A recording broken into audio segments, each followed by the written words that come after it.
What's up guys, today we're gonna take a look at the infamous Half-Life 2 Italian localization, with a special focus on the dubbing, since the translation of the voice lines is actually competently done. Sure, some parts could have been better translated, but on a whole, everything is understandable.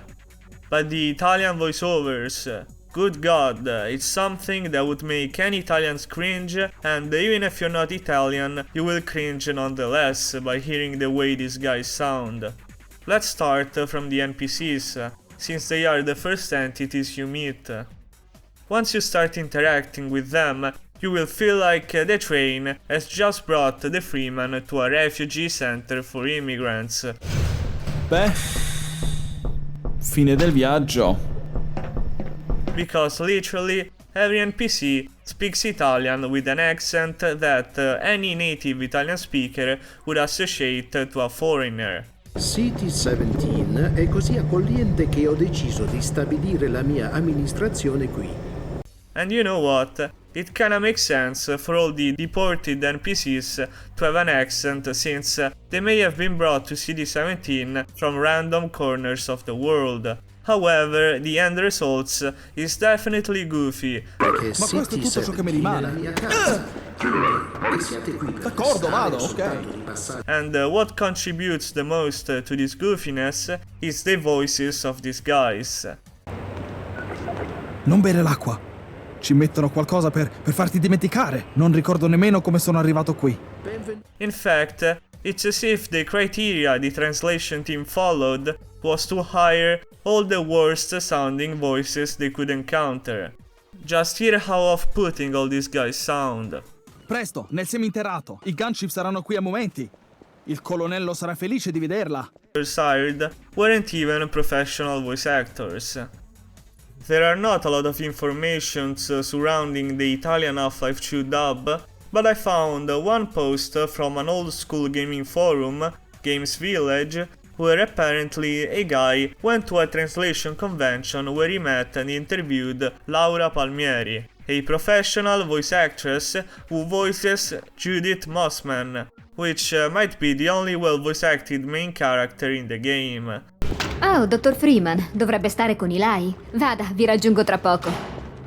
She does kinda sound like an horny teenage girl, but considering I put Judith over Alex on the beauty scale, I'm okay with that.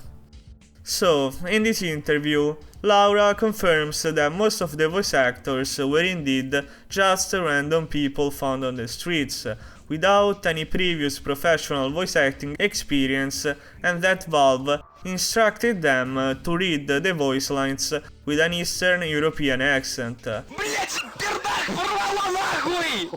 These are the two main reasons why the Italian dub and the end result is so uncanny and bad. Funny part is that some of the improvised voice actors probably didn't know how to replicate an Eastern European accent, and so they just tried to sound as foreign as possible, and that might explain why Barney sounds Peruvian. Also, apparently, the Italian localization was scrapped numerous times, and because the release date of Half-Life 2 was coming closer and closer, they had to scrap together a rudimentary localization to put Half-Life 2 on the Italian shelves on time. Perhaps my English audience can't recognize how weird their way of speaking is, but if there's any Italian watching this video, please vouch for me in the comments. But the worst is yet to come, because you might think that, okay, the NPC's voices are bad, but the ones chosen for the main characters are better, right? The Costa Rican sounding Alex has something to say about this too. Il dottor Freeman, presumo. Attenzione. È pericoloso arrivare al laboratorio di mio padre, passando dai canali. Oggi siamo finalmente sul punto di trovare un modo migliore. Like seriously, Alex sounds like your typical 60 years old Filipino or Costa Rican mother who has a job as an elderly caretaker. Gone is the liveliness of the young sounding Anglophone Alex. Here in the Italian version she sounds flat and as if she nails helium as a pastime. But before we meet Alex, in Half-Life 2, we meet another important character that surprises Gordon and saves him from boarding the train straight to Nova Prospect. In the Italian version, though, the surprise doesn't come through the revelation that it's actually Barney hiding under the Metrocop mask. Nope. The surprise lies in the terrible choice in the voice actor hired to read his lines. Seriously guys, just listen to this and feel free to cringe. Quella birra che ti dovevo. Sono io, Gordon, Barney, di Black Mesa. Scusa se ti ho spaventato, dovevo esibirmi per le telecamere. Sto lavorando in incognito con la protezione civile. Devo fare in fretta o si sospettiranno. Sono alquanto lontano dal mio standard. I am really at a lack of words to comment how bad this resonates to the Italian ears. It's not just the Peruvian accent, it's also his horrifying vocal timbre to the success. Now another bad voice acting character is Dr. Kleiner. Barney, cosa c'è? Sono nel bel mezzo di un test importante. Scusa, Doc, ma guarda chi c'è. Buon Dio! Gordon Freeman! Mi aspettavo più preavviso. Sì. Kleiner does present a slight Russian accent, but in all honesty, he sounds more retarded than Russian. Alex ha appena installato l'ultimo componente del nuovo teletrasporto. Non ho nessun merito per la scoperta, dottore. Sciocchezze. Il tuo talento supera la tua bellezza. Ok, vediamo se questa cosa funziona. It's very flat if compared to the energetic English Kleiner, as if the Italian ones presents a slight neurological divergence that positions him higher than anybody else on the autism spectre scale. Anyhow, the voiceover is quite bad, not as bad as Barney and Alex, but pretty close to them. Amongst the good guys, I feel like the only acceptable and almost good voice acting is to be found in the man itself, Eli Vance. First and foremost, the vocal timbre of the Italian voice actor is quite similar to the English one. Just take a listen to this. Gordon Freeman? Ah, fatti guardare un po', ragazzo mio. Mio Dio, non sei cambiato di una virgola. Come ti va? It's the only voice that didn't disturb me the first time I heard it, so I guess they got this one right. Comunque, benvenuto al laboratorio. Non è Black Mesa, ma va bene lo stesso. I also feel like that the voice actor, in his Eli interpretation, didn't try to sound Eastern European. In fact, he speaks with a standard Italian accent, and yeah, who would have thought that employing a standard Italian way of speaking would have worked in an Italian localization? So, thumbs up for Eli's voice actor, whose name is as unknown as the future of the Half-Life series. The last remaining good guy, or rather girl, is Judith Mossman, and as I've hinted before, she was voiced by a professional voice actor named Laura Palmieri. And yeah, just by lending your ears to the conversation between her and Alex in the very boring Black Mesa East chapter, you can hear firsthand the difference that hiring an actual professional instead of picking up random people on the street can make. Here's the example. Non vedi, stiamo lavorando per lo stesso fine. Ho già riprogrammato il modulatore per emulare un relay Xen. Hai rubato il lavoro di mio padre. È anche il mio lavoro. E dovevo provare al dottor Brin che tuo padre era fondamentale per qualsiasi ricerca futura in questo caso. Basta idiozie! The difference is quite abyssal. Judith's interpretation might not be perfect, but it's pleasant to listen to at the very least. Now it's time to take a look at the villains. The main villainous voice you will constantly hear during your journey to the Citadel is the one of Dr. Brin, who is never tired of spouting endless persuasive and propagandistic sentences on a screen. Freeman, finalmente. Vorrei poterlo definire una piacevole sorpresa, ma purtroppo non è né una sorpresa né molto piacevole. Io sono soltanto pragmatico. I firmly believe that Brin's monologues are an highlight in the Half-Life 2 plot exposition, So let's see, or better hear, if the Italian brain received a good treatment. Lei ha la mia gratitudine, dottore. Prima mi porta dritto dal mio più vecchio amico e poi consegna se stesso. Se avessi saputo che sarebbe arrivato direttamente nel mio ufficio, non mi sarei tanto preoccupato di darle la caccia. Well, as you can guess, all the proudness and confidence transmitted by the English brain is completely gone. In fact, in the Italian Half-Life 2, the man in charge of the fate of humanity and burdened with the duty of negotiating with the Combines sounds psychologically unstable, probably due to a ketamine-ridden boyhood. Suffice to say, it's not good at all. In fact, Brain's inflection is very bizarre. Lavorare insieme in un'atmosfera di reciproco rispetto e fiducia. The Italian Wallace sounds like an Italian YouTuber who drew comical sketches and voiced them in a funny sounding way, which worked very well for an hand-drawn cartoon, but in a dire and somber setting as the dystopian Half-Life 2 world, well, it's other crap.